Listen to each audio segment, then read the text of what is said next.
দান করছে। আজকে বর্তমান পৃথিবীতে 200 কোটির উপরে মুসলমান। বড় আফসুস, কিন্তু মুসলমান হইলে আমাদের ওই বদরের সাহাবায়ে কেরামদের ওয়ালা ঈমান আমাদের ভিতরে নাই। সালাউদ্দিন আইবি উনি যখন বাইতুল মুকাদ্দাস স্বাধীন করে মুসলমানদের হাতে তুলে দিয়েছিলেন, আর এই কথা বলেছিলেন যে যতদিন পর্যন্ত মুসলমান এই পৃথিবীতে সুপুরুষ থাকবে ততদিন পর্যন্ত বাইতুল মুকাদ্দাস মুসলমানদের হাতে থাকবে। যেই দিন মুসলমানদের মধ্যে আর সুপুরুষ থাকবে না, কাপুরুষ হয়ে যাবে, সেই দিন আর মুসলমানদের হাতে বাইতুল মুকাদ্দাস থাকবে না, বেঈমান নিয়ে যাবে।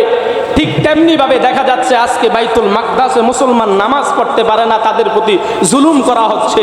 ফিলিস্তিনদের মুসলমানদের উপরে জুলুম করা হচ্ছে, কারণ বদরের মতো একজন সাহাবায়ে কেরাম ঈমানওয়ালা পৃথিবীর কত রাষ্ট্রনায়ক আছে মুসলমানদের, কিন্তু তাদের এই হৃদয়ে ওই সাহাবায়ে কেরাম ওয়ালা ঈমান না থাকার কারণে আজকে মুসলমান এরকম নির্যাতিত হচ্ছে। এই জন্য বলবো যে আমরা আল্লাহর রসুল যেরকম ভাবে দোয়া করেছিলেন বদর প্রান্তে, আল্লাহ তাআলা দোয়া কবুল করেছেন এবং বিজয় দান করেছেন ঈমানের বদৌলতে। এই জন্য আমরাও চেষ্টা করব, আমাদের কাছে কিছু না থাকুক, আমরা তো দোয়ার নামে দোয়া ও হুয়াল ইবাদা, আল্লাহর কাছে দোয়া করব যেন আল্লাহ তাআলা এই ফিলিস্তিনের মুসলমানদেরকে যেন হেফাজত করে। প্রত্যেক নামাজের পরে তো দোয়া করতে পারি, মুসলমানদের উপরে জুলুম আর নির্যাতন কেন? মুসলমান আজকে কোরআন থেকে দূরে, মুসলমান আজকে ইবাদত থেকে দূরে, মুসলমান আজকে ইসলাম থেকে দূরে হওয়ার কারণে আজকে বেঈমান আমাদেরকে মাইর দিতেছে।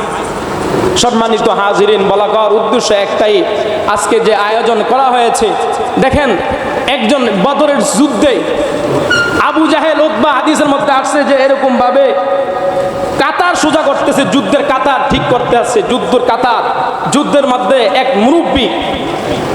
একজন মুরব্বী, তার সামনে একজন ছোট বালক, পিছনে একজন বালক মুআজ আর মুআওয়াজ।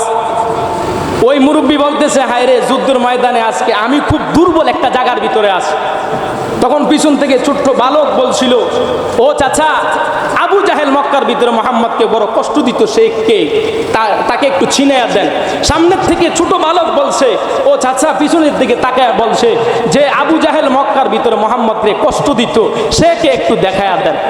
যেই মুরব্বী এতক্ষণ খুব ভয়ের ভিতরে ছিল যে যুদ্ধের ময়দানে আমি সবচেয়ে দুর্বল জায়গায় আছি, আমার সামনে ছোট বাবু, পিছনে ছোট বাচ্চা, কিন্তু যখনই বাচ্চারা এই বলছে আবু জাহেলকে একটু দেখায়া দেন, তখনই সেই মুরব্বী, ওই বৃদ্ধ লোকটা বলছে, না, যুদ্ধের মধ্যে সবচেয়ে শ্রেষ্ঠ জায়গার ভিতরে আমি আছি। সুবহানাল্লাহ। সেই যুবক, এই দুইজন যুবক মুআজ আর মুআওয়াজ আবু জাহেলকে কতল করছে, আবু জাহেলকে ধ্বংস করে দিয়েছেন। ওদের ঈমানের মতো ঈমান যেন আল্লাহ আমাদের সবাইরে নসিব করেন, বলেন আমিন। আমি যে কথা বলছি আল্লাহ সবাইরে আজকের এই আয়োজনটাকে যেন আল্লাহ তাআলা কবুল করে। আজকের এখানে আসা বসা প্রত্যেক উলামায়ে কেরাম যে আশা করে আমরা বসছি, আল্লাহ যেন এই বসাটাকে সবাইকে আল্লাহ তাআলা যেন কবুল করে। ওয়া আখিরি দাওয়ানা আলহামদুলিল্লাহি রাব্বিল আলামিন। আসসালামু আলাইকুম ওয়া রাহমাতুল্লাহ।